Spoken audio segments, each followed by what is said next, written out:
to my wedding, I was exhausted. I was so stressed. I was cuckoo not feeling fine few days to the wedding now, so all this added to my stress. All I wanted was to get in bed and sleep. The whole wedding night Serere can start after I rest small.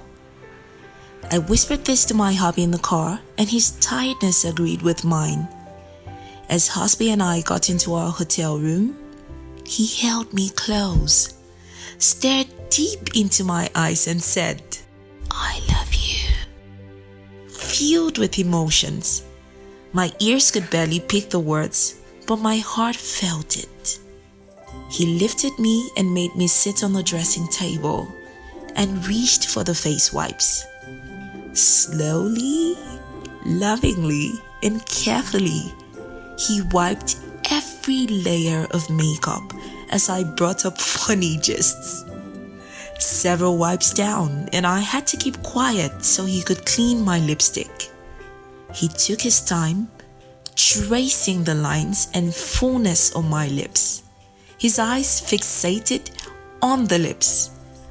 I caught myself alternating between swallowing and parting my lips. There was a wry smile on his lips. He knew the effect he had on me, and he was enjoying every bit of it. My brain probably went on a break for a few seconds, because the next thing I see, he was shirtless, and our lips were locked in a passionate kiss that made our bodies quiver. Ew. On a scale of 1 to 10, how tired are you? He breathed against my lips. 15.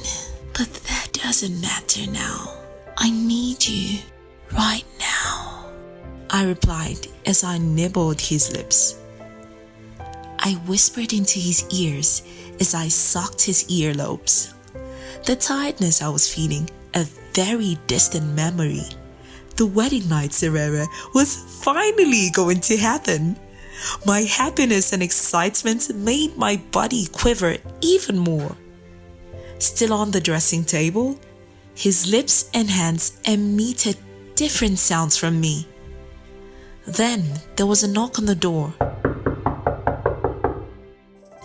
We ignored because it had to be a mistake. It was definitely the wrong door. But it didn't go away. The knock persisted. It sounded urgent. Then we heard our names. The voices were familiar.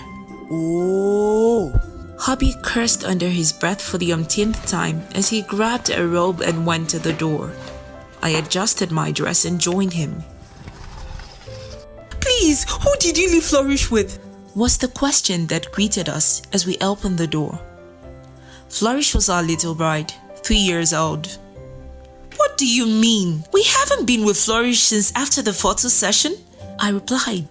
"Alero said she saw her in your car after the reception," her mom said, the fear visible in her voice.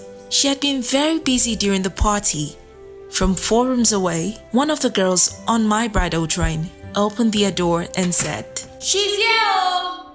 She fell asleep in my arms and someone said they already notified her mom.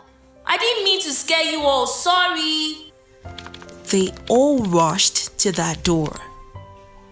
Hubby was too dazed to respond. He closed the door, took off the robe, and slumped on the couch. "Let me just rest small before I take a bath," he mumbled. "Okay, when you're ready, tell me so we can bed together," I said as I laid on the cozy bed.